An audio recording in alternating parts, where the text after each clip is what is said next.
Hello students, YouTube channel साधना में आप सबका स्वागत है। बच्चों, हमने आपके अलंकार की 2 कक्षाएं ली, जिसमें हमने आपको 5 शब्द अलंकार और 5 हमने अर्थ अलंकार आपको स्पष्ट किए थे। उनसे संबंधित आज बहुविकल्पी प्रश्न हम आपके सामने स्पष्ट कर रहे हैं। आपके उनसे अलग हटकर भी बहुत सारे एग्जाम्पल्स हैं। किस तरह से आपकी परीक्षा में प्रश्नों को पूछा जाता है, उस पर आपको ध्यान अपना केंद्रित करना है कि किस तरह की भाषा होती है, किस तरह से प्रश्न, क्योंकि बहुत सारा अर्थ हमारा, बहुत सारा उत्तर हमारा प्रश्न के अंदर छिपा हुआ होता है। अगर हमने प्रश्न को गौर से नहीं पढ़ा तो हम उन चारों ऑप्शन में से ठीक ऑप्शन का चयन नहीं कर सकते हैं। इसलिए प्रश्न को ध्यान से पढ़ना सबसे ज्यादा आवश्यक होता है। फर्स्ट आपका है, निम्नलिखित में से कौन सा अलंकार शब्द अलंकार है। अब प्रश्न पर ध्यान दीजिए। शब्द अलंकार पूछा है और नीचे आपके 4 विकल्प दिए हुए हैं: यमक, उपमा, रूपक, अतिशयोक्ति। अब आप देखेंगे, बस दिमाग में ये चीज बसा लीजिए कि हमारे 5 ही शब्द अलंकार हैं: अनुप्रास, यमक, श्लेष, वक्रोक्ति और विपसा। अब इनमें से आपका कोई भी एक दिया हुआ है और बाकी और नहीं है, तो सीधा सीधा आपका आंसर हो गया यमक अलंकार, क्योंकि ये तीनों आपके अर्थ अलंकार के भेद हैं, तो यमक अलंकार हमारा राइट ऑप्शन होगा। सेकंड आप देखिए, निम्नलिखित में से कौन सा अर्थ अलंकार नहीं है। यहां उसका उल्टा पूछा गया है। उसमें शब्द अलंकार पूछा था, इसमें अर्थ अलंकार पूछा है।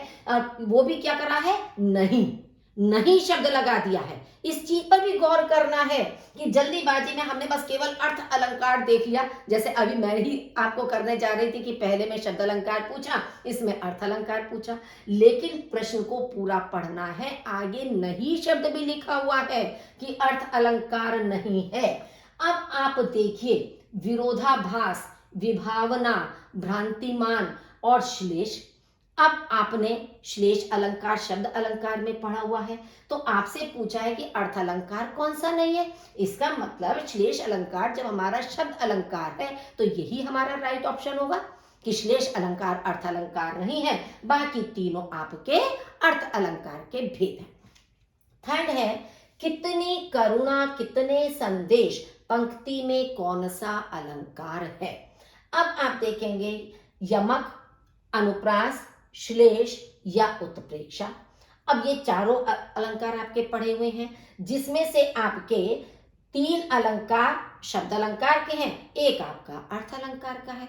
अब आपसे पूछा है कि इस पंक्ति में कौन सा आपका है। अब आप देखेंगे, अगर आप यमक अलंकार को देखते हैं तो कोई ऐसा शब्द नहीं है जो 2 बार आया हो, तो यमक अलंकार तो आपका कट गया वैसे, क्योंकि कोई भी शब्द 2 बार प्रयुक्त नहीं हुआ है आपका। आप देखिए, उत्प्रेक्षा नहीं हो सकता है, क्योंकि मानो, मनु, जानो, जनहो कोई शब्द आपका नहीं दिया हुआ है, तो ये भी आपका कट गया। अब बचे आपके पास 2, अनुप्रास और श्लेष।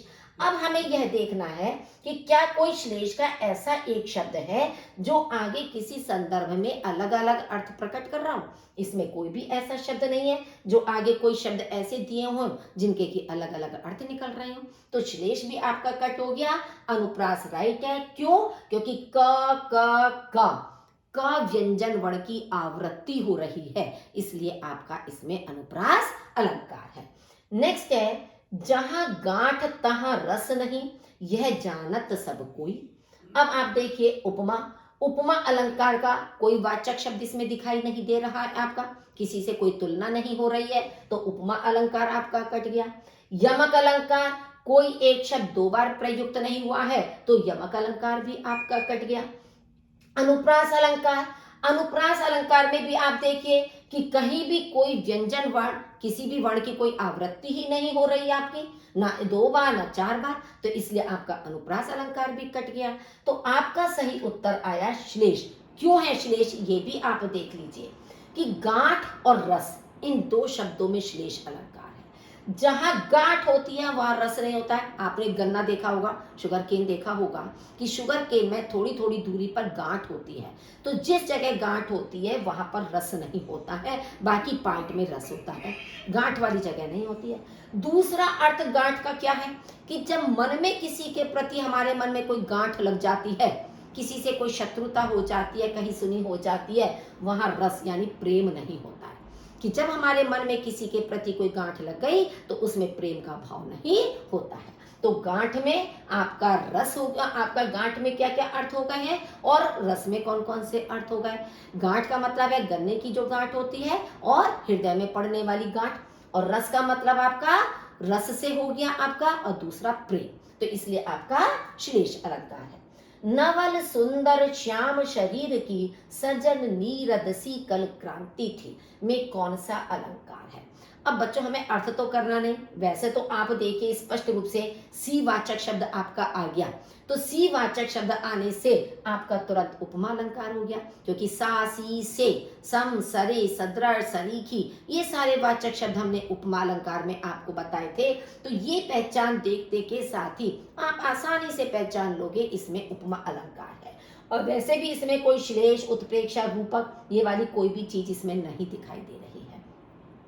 फूले कांस सकल मही छाई जनु बरसा ऋतु प्रकट बुढ़ाई, पंक्ति में कौन सा अलंकार है। अब आप देखना इसमें पहचान का वाचक शब्द जनु, जानो जनु जनऊ, मानो मनु मनऊ और ज्यों, ये आपके उत्प्रेक्षा अलंकार की पहचान है। तो आपका उत्प्रेक्षा अलंकार का विकल्प दिया हुआ है, तो सीधे सीधे आपका विकल्प हो गया उत्प्रेक्षा अलंकार। और वैसे भी इसका क्या है कि फूले कांस, खिले हुए कांस को देखकर, पूरी पृथ्वी पर छाए हुआ देखकर ऐसा लगता है मानो वर्षा ऋतु बुढ़ा गई है, यानी उसको बुढ़ापा आ गया है। तो कांस के फूलों में वर्षा ऋतु के बुढ़ापे की कल्पना की गई है। नेक्स्ट है आपके उषा सुनहले तीर बरसती जय लक्ष्मी सी उदित हुई। ये मैंने अभी एक्सप्लेन किया था आपको मानवीकरण, उसमें भी आपको बताया था कि इसमें उषा का मानवीकरण किया गया है। लेकिन यहाँ पर ध्यान से एक चीज आपको और देखनी है, एग्जाम्पल मैंने क्यों दिया है कि मानवीकरण तो आपका सही है, ठीक है, दृष्टांत भ्रांतिमान संदेह नहीं है, लेकिन सपोज अगर मानवीकरण शब्द नहीं दिया है, यहाँ आपका उपमा अलंकार दिया है, तो हम लक्ष्मी सी इसके अनुसार उपमा अलंकार भी तो कर सकते हैं ना भाई, लक्ष्मी के समान, तो हमारा इसमें उपमा अलंकार भी है, मानवीकरण है।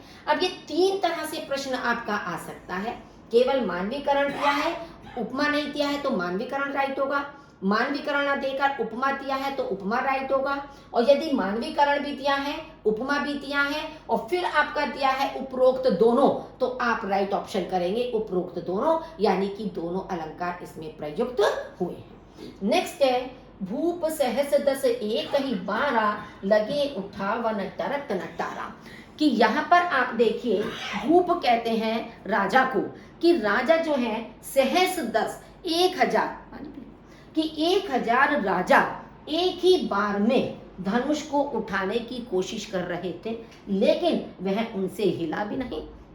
तो यहाँ पर कि 10,000, पहली बार तो आप ये सोचिए कोई धनुष इतना बड़ा विशाल नहीं होता कि एक स्थान पर इतने सारे राजा 10,000 राजा एक साथ खड़े हो सके। तो ये वैसे ही अपने में अतिशयोक्तिपूर्ण वर्णन है, तो आपका क्या होगा अतिशयोक्ति अलंकार। उपमा अलंकार के कितने अंग होते हैं, 2, 3, 4 या 5। आपको 4 अंग बताए थे, उपमेय, उपमान, साधारण धर्म और वाचक शब्द। ये उपमा अलंकार के हमारे 4 अंग होते हैं। तो कुछ प्रश्न, कुछ चीजें ऐसी होती हैं कि जिन्हें रटना आवश्यक है। ये भेद जितने होते हैं इन्हें अच्छी तरह से रट लीजिए, उनके कौन कौन से भेद होते हैं उन्हें अच्छी तरह से रट लीजिए, तभी आप कर पाओगे। नाथ सकल सुख साथ तुम्हारे, पंक्ति में कौन सा अलंकार है। अब आप यहाँ पर देखिए हमने अनुप्रास अलंकार के 4 भेद आपके सामने दे दिए, जो आपको बताए थे छेका अनुप्रास, श्रुत्या अनुप्रास, लाटा अनुप्रास, वृत्या अनुप्रास। अब आपको बताया था छेका अनुप्रास कहाँ होता है, केवल 2 बार आता है, जहाँ पर कि 2 शब्दों में आपका एक ही स्थान पर होता। मान लीजिए सकल सुख केवल 2 में होता, साथ नहीं होता, तो आपका छेका अनुप्रास हो जाता। श्रुत्यानुप्रास जो सुनने में एक जैसा लगे, एक ही वर्ग का, एक ही उच्चारण स्थान का हो, वो भी इसमें नहीं है। लाटानुप्रास में कोई ना कोई उपवाक्य या वाक्य रिपीट होता है।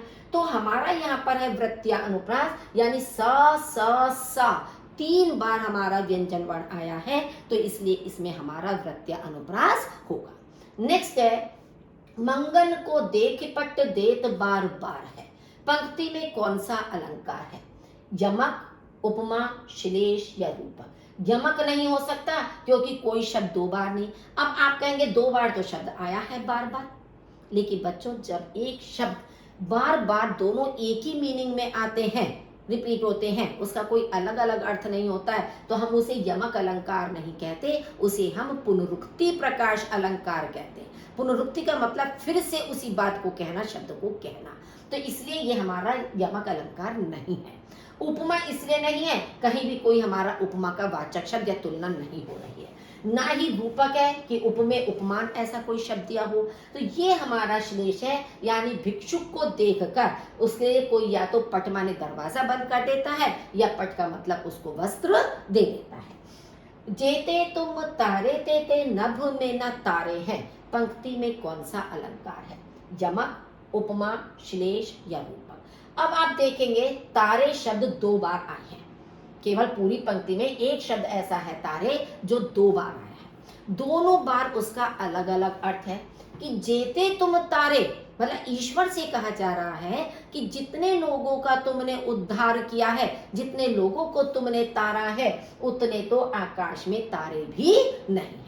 यानी कि अनगिनत जितने तारे हैं उनसे भी अधिक लोगों को तुमने उद्धार कर दिया, उनके जीवन से पार लगा दिया। तो तारे शब्द में हमारा यमक अलंकार है। नेक्स्ट है संतो भाई आई ज्ञान की आंधी रे। ज्ञान की आंधी यानी कि ज्ञान रूपी आंधी। चाहे आपका इसमें योजक शब्द नहीं है, लेकिन अर्थ आपका निकल रहा है, कबीर दास का शब्द है ये आपका कि हे सज्जनों ज्ञान रूपी आंधी आ गई है, तो इसमें आपका रूपक अलंकार होगा। उत्प्रेक्षा अलंकार का उदाहरण है। अब इस तरह से प्रश्न आता है कि 4 आपके सामने अलंकार की पंक्तियां दे दी और आपसे पूछा कि उत्प्रेक्षा अलंकार का उदाहरण छांटिए। काली घटा का घमंड घटा, ये आपका यमक अलंकार का है क्योंकि घटा घटा शब्द 2 बार आ गया कि आकाश में उमड़ने वाली घटाएं, और घटा का मतलब कम होना, तो ये यमक अलंकार हो गया। उषा उदास आती है, उषा को उदास दिखाया गया। उदास क्या उषा हो सकती है? मनुष्य उदास हो सकता है, तो मानवीय क्रियाएं करते हुए उषा को दिखाया है, ये आपका मानवीकरण हो गया। नील गगन सा शांत हृदयता सो रहा, ये उपमा अलंकार हो गया कि नील गगन के समान हृदय। मानो घर घर ना हो कोई चिड़िया घर हो। अब उत्प्रेक्षा पूछा है, उत्प्रेक्षा का वाचक शब्द हमें इसमें दिखाई दे रहा है मानो, कि मानो ये घर ना होकर कोई चिड़िया घर हो, तो ये हमारा उत्प्रेक्षा अलंकार का एग्जाम्पल हो जाएगा। नेक्स्ट है जगती जगती की मूक प्यास। पंक्ति में कौन सा अलंकार? अब यहाँ पर आप फिर देखिए जगती जगती 2 बार प्रयुक्त हुआ है, दोनों बार इसका अलग अलग अर्थ है। एक जगती का मतलब है जागना और दूसरी जगती का मतलब होता है पृथ्वी, धरती, कि धरती की जो मूक प्यास है वो जाग रही है। यानी कि जिस समय भीषण गर्मी पड़ रही है, पूरी धरती तप रही है, सूर्य का प्रचंड जो ताप है वो पृथ्वी पर पड़ रहा है, तो उस समय पृथ्वी की जो प्यास है वो उठ रही है ऊपर को, तो इसलिए जगती का मतलब जागना और जगती का मतलब पृथ्वी, तो हमारा यमक अलंकार इसमें होगा। नेक्स्ट है चंवर सदृश डोल रहे सरसों के सर अनंत। पंक्ति में साधारण धर्म, मैंने आपसे कहा था कि उपमा अलंकार का कोई भी अंग पूछा जा सकता है। अब इसमें पूछा उन्होंने साधारण धर्म कौन सा है? सर अनंत, सदृश, डोल रहे या चमर। सबसे तो पहले आप देखिए पंक्ति का अर्थ क्या है कि सरसों के सर अनंत, सरसों के जो पौधे हैं वे चंवर, चंवर आपने देखा होगा कि गुरुद्वारे वगैरह में जो होता है बहुत सॉफ्ट बालों का बना हुआ, जो कि मजार के दरगाह के ऊपर इस तरह से घुमाते रहते हैं, वो चंवर कहलाता है। तो सरसों के जो पौधे हैं वो चंवर के समान डोल रहे हैं। जब हवा चल रही है तो सरसों के पौधे जब हिलते हैं तो वो चंवर के समान लग रहे हैं। तो अब आप देखेंगे इसमें पूछा है साधारण धर्म, तो सरसों के सर अनंत तो उप में हो गया, चंवर आपका उपमान हो गया, डोल रहे आपका साधारण धर्म है और सदृश वाचक शब्द आपका उपमा का है। तो डोल रहे हमारा इसमें साधारण धर्म होगा। जीवन तरु की महिमा न्यारी, पंक्ति में कौन सा अलंकार है? अब देखिए, सबसे पहले पहचान तो आपका हाइफन लगा हुआ है, योजक चिन्ह लगा हुआ है, और इसमें दूसरा जीवन रूपी वृक्ष, जीवन उप में है, वृक्ष आपका उपमान है कि हमारा जो जीवन है वो एक जैसे वृक्ष के समान है। तो समानता दोनों में दिखाई गई है। आपको रूपक अलंकार में यही बताया गया था कि जहां अत्यधिक समानता के कारण उपमेय में उपमान का आरोप लगाया जाता है, तो यहाँ जीवन रूपी वृक्ष की जो महिमा है वो अनोखी है। तो इसलिए यहाँ पर हमारा रूपक अलंकार होगा, क्योंकि ना तो यमक की तरह दो शब्द हैं, ना श्लेष के अनेक अर्थ निकल रहे हैं, ना उपमा का कोई वाचक शब्द है। तो आपको एक एक ऑप्शन मान लीजिए राइट आपको एक बार में पता भी चल गया कि इसमें रूपक अलंकार है, फिर भी जल्दीबाजी ना करके आपको उन तीनों ऑप्शन पर भी विचार करना है, मंथन करना है कि अगर मान लीजिए हम यमक करें तो क्या यमक का हमें कोई शब्द दिखाई दे रहा है, या हम अगर श्लेष या उपमा करें तो क्या हमें उससे संबंधित कोई पहचान दिखाई दे रही है। तो उन तीनों पर भी विचार जरूर करना है आपको। फूल हंसे कलियां मुस्काई, पंक्ति में कौन सा अलंकार है? अब फूल हंसे, फूलों को हंसते हुए दिखाया गया। क्या फूल हंस सकते हैं? फूलों का मुंह है कि जिससे वे हंसे। कलियां मुस्काई, ना ही कलियों के होठ है कि जिससे वे मुस्कुराएं। तो जब फूल हंस नहीं सकते, उनका मुंह नहीं है, कलियों के होठ नहीं है कि जिससे वे मुस्कुराएं, तो फूलों को हंसते हुए, कलियों को मुस्कुराते हुए कैसे दिखाया जा सकता है? यानी कि मानवीय क्रियाएं इसमें करते हुए दिखाया है। तो ये आपका हो जाएगा मानवीकरण अलंकार। नवजीवन दो घन श्याम हमें, पंक्ति में कौन सा अलंकार है? यमक, रूपक, अनुप्रास या श्लेष?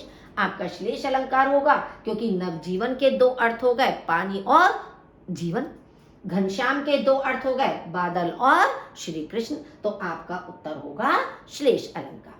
पूत कपूत तो क्यों धन संचय, पूत सपूत तो क्यों धन संचय? अब आप देखेंगे इसमें फिर हमने अनुप्रास अलंकार के 4 आपको ऑप्शन दे दिए।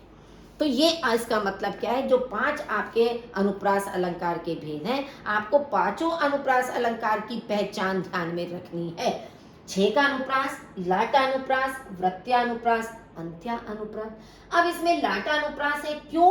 क्योंकि क्यों धन संचय, क्यों धन संचय, एक ही जैसा जो आपका उपवाक्य है वो रिपीट हो रहा है, एक जैसा अर्थ है आपका। तो लाटा का मतलब होता है किसी भी वाक्य या उपवाक्य को फिर से कहना और दोनों का सेम अर्थ हो, सेम अर्थ में रिपीट किया जाए, वहां हमारा लाटा अनुप्रास होता है।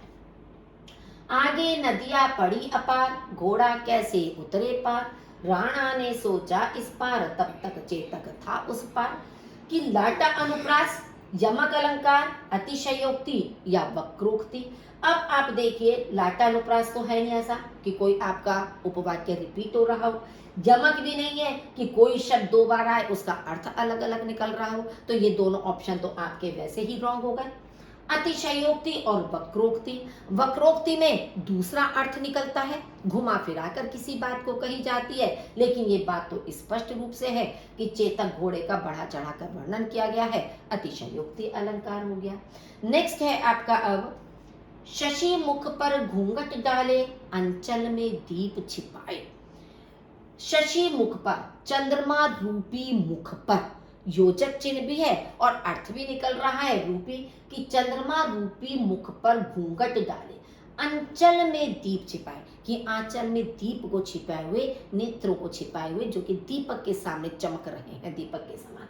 तो यहाँ पर आपका रूपक अलंकार है, क्योंकि श्लेष नहीं है, उसके अलग अलग अर्थ नहीं निकल रहे हैं। अनुप्रास के लिए कोई 2 शब्द ऐसे नहीं है कि जिसमें सेम वर्ण आपका आ रहा है। वक्रोक्ति नहीं है, क्योंकि इसका घुमा फिरा कर कोई भी टेढ़ा मेढ़ा अर्थ नहीं निकल रहा है। वह बांसुरी की धुनी कानी परे, कुल कानी हियो तजि भाजती है। पंक्ति में अलंकार है, उपमा, यमक, श्लेष या वक्रोक्ति। अब देखिए, उपमा अलंकार हमें कहीं भी कोई वाचक शब्द नहीं दिख रहा है, उपमा अलंकार नहीं होगा। यमक, हाँ यमक अलंकार क्यों हो सकता है? क्योंकि कानी और कानी 2 बार आया है शब्द। अब पहले कानी का अर्थ क्या है? कि बांसुरी की धुनी कानी पड़े, कि कान में बांसुरी की धुन पड़ते के साथ ही कुल कानी हियो तजी भाजती हैं। गोपियां अपने कुल की, कानी कहते मर्यादा, अपने कुल की मर्यादा को छोड़कर उसी ओर भागी चली जाती हैं जहां से बांसुरी की आवाज आ रही है। तो पहले कानी का मतलब कान और दूसरे कानी का मतलब मर्यादा। तो आपका यमक अलंकार, शेष सुरेश गणेश दिनेश महेश जाहि निरंतर गावे। पंक्ति में कौन सा अलंकार है? अब आपको देखिए स्पष्ट दिख रहा होगा, स स स स स स स स स व्यंजन वर्ण की आवृत्ति हो रही है, बार बार स आ रहा है हर शब्द में, तो आपका अनुप्रास अलंकार होगा, क्योंकि व्यंजन वर्ण आपका बार बार आ रहा है। माया महा ठगनी हम जानी, त्रिगुण फांस लिए कर डोले, बोले मधुर बानी। अब आप देखिए यमक अलंकार, इसमें कोई शब्द ऐसा है नहीं, कोई शब्द ऐसा नहीं है जो कि दो बार आ रहा हो, तो यमक अलंकार आपका नहीं होगा।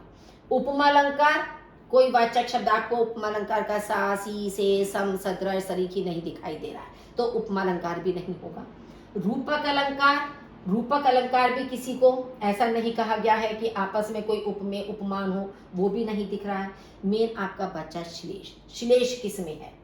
त्रिगुण शब्द में श्लेष है, और माया ठगनी में श्लेष आपका है। माया कि माया जो है वो जैसे एक ठगनी के समान है, कहते हैं ना किसी को ठग लेना। किस सेंस में है? त्रिगुण शब्द के दो अर्थ हैं। त्रिगुण का अर्थ एक तो होता है, आपने सुना होगा, रजोगुण तमोगुण और आपका सतोगुण, सतगुण तमगुण रजोगुण, इस तरह से आपके होते हैं। सतगुण से मतलब होता है देवताओं का गुण, तम गुण का मतलब होता है दानवों का गुण, और रजोगुण का भी मतलब आपका दुष्ट प्रवृत्ति से आ जाता है। तो त्रिगुण यहाँ पे तीन गुण के लिए कहा गया है, आपका सतोगुण तमोगुण और रजोगुण के लिए। फिर यहाँ पे दूसरा सेंस, अगर हम किसी एक नायिका के रूप में कहते हैं कि माया रूपी ठगनी, दो चीजें आई है ना, एक माया के लिए और एक ठगनी के लिए, अगर हम उसके सेंस में लेते हैं तो त्रिगुण का मतलब होता है कि तीन रस्सियों से मिलकर बना हुआ। अब तीन रस्सियों से मिलकर, जैसे चोटी भी होती है हमारी, कि हम इसमें भी तो तीन प्लेट्स डालते हैं ना, तीन प्लेट्स को मिलाकर एक चोटी बनाई जाती है, कि जैसे नायिका अपनी चोटी से जो है वो सबको अपने वश में कर लेती है, उसी तरह से माया इन तीनों गुणों में मनुष्य को फांस लेती है ठगने के समान। तो त्रिगुण शब्द में हमारा श्लेष अलंकार है। इतना रोया था मैं उस दिन, ताल तलैया सब भर डाले। अब क्या ये संभव है बच्चों कि जब हम कोई रोता है, कोई मनुष्य दुखी होता है, रोता है, तो उसकी आंखों से इतने आंसू निकले कि जिससे सारी ताल तलैया भर जाए? अतिशयोक्तिपूर्ण वर्णन हुआ ना इसमें, कि इतना रोया था मैं उस दिन, ताल तलैया सा भर डाले, कि मेरे आंखों से निकले हुए आंसुओं से सारी ताल तलैया भर गई। तो यहाँ पर हमें योजक शब्द नहीं देखना है, अर्थ को देखना है। तो ये हमारा होगा अतिशयोक्ति अलंकार। नेक्स्ट है, लहर लहर कर यदि चूमे तो किंचित विचलित मत होना। अब यहाँ पर आप देखिए, लाटा अनुप्रास नहीं हो सकता था, लाटा अनुप्रास भी आपका हो सकता नहीं, सॉरी, लाटा अनुप्रास नहीं हो सकता क्योंकि कोई भी उपवाक्य नहीं दिया हुआ, रिपीट नहीं हुआ, तो लाटा तो आपका हो ही नहीं सकता है। अब आपका श्लेष भी नहीं हो सकता क्योंकि एक शब्द कोई ऐसा नहीं है जिसका अनेक संदर्भों में अलग अलग वर्णन किया जाए, तो श्लेष भी आपका कट गया। उपमा अलंकार का कोई वाचक शब्द नहीं दिया है, तो उपमा अलंकार भी नहीं है, कोई किसी से तुलना समानता नहीं की जा रही। अब आपका है यमक। अब यमक कैसे है? लहर लहर, एक शब्द दो बार आपका प्रयुक्त हुआ है। एक लहर का मतलब है लहर लहर कर, लहर का मतलब होता है तरंग, वेव जिसको कहते हैं, और दूसरे लहर का मतलब होता है मचल कर, कि यदि कोई लहर मचल कर चूमे तो तुम जरा भी विचलित मत होना। तो यह मतलब इसमें क्या है कि दोनों लहर का अर्थ अलग अलग दिया हुआ है। एक लहर का मतलब तरंग से है और दूसरे लहर का मतलब होता है मचलना। देते हैं वरदान शिव, भाव चाहिए मीत, भोले को वरदान है, भाव चाहिए मीत। अब आप देखिए वीप्सा अलंकार। वीप्सा अलंकार तो वहां होता है कि जहां हम किसी एक शब्द का प्रयोग बार बार करते हैं किसी चीज का प्रभाव या महत्व बताने के लिए, तो वीप्सा अलंकार आपका नहीं है। यमक इसलिए नहीं होगा, कोई भी एक शब्द ऐसा नहीं है कि 2 बार आया हो। चलो मान लीजिए 2, आप इसको समझ लीजिए, भाव भाव है, मीत मीत है, लेकिन ऐसा नहीं है कि अलग अलग अर्थ उसके निकल रहे हैं उस तरीके से। अनुप्रास भी नहीं है, इसमें वक्रोक्ति अलंकार है। वो क्यों है? क्योंकि उसमें उसका अर्थ उलट कर लिया जा रहा है, लौट कर उसका अर्थ लिया जा रहा है कि एक मित्र तो कह रहा है कि भगवान शिव वरदान देते हैं, हमारे अंदर श्रद्धा का भाव होना चाहिए। अब दूसरा मित्र जो है उसका उलट कर अर्थ ले लेता है कि क्या भगवान शिव को वरदान देने के लिए पैसा चाहिए। तो इस तरह से यहाँ पर हमारा वक्रोक्ति अलंकार है। नेक्स्ट है माई रीवा मुख की मुस्कान, संहारी न जय है न जय है न जय है। अब आप देखिए, अनुप्रास नहीं है, यमक और वीप्सा। वीप्सा में मैंने अभी आपको यही बताया था कि किसी चीज का प्रभाव दिखाने के लिए बार बार शब्द रिपीट होते हैं। यहाँ पर श्री कृष्ण की मातक मुस्कान का प्रभाव दिखाने के लिए कि वह गोपियों से संभाली नहीं जाती, इतनी मातक मुस्कान उनकी है, इसके लिए न जय है न जय है न जय है शब्दों का बार बार प्रयोग किया गया है। सुवासित भीगी हवाएं सदा पावन माँ सरीखी, कि गंगा की ओर से आने वाली जो हवाएं हैं वो माँ के समान पवित्र होती हैं। भाई गंगा की तरफ से जो हवाएं आती हैं तो वो गंगा के कारण पवित्र होती हैं, जैसे माँ का हृदय अपनी संतान के प्रति पवित्र होता है। दूसरा आप देखिए सरीखी शब्द, जब मैंने उपमा अलंकार आपको पढ़ाया था वहां आपको सरीखी शब्द मैंने उपमा अलंकार के वाचक शब्द में बताया था आपको।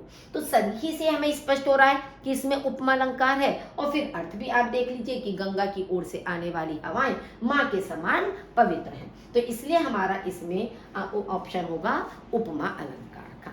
तो इन 30 प्रश्नों के माध्यम से बच्चों मैं आशा करती हूँ कि आपको ये 10 अलंकार अच्छी प्रकार से स्पष्ट हो गए होंगे, 5 शब्द अलंकार के और 5 आपको अर्थ अलंकार के।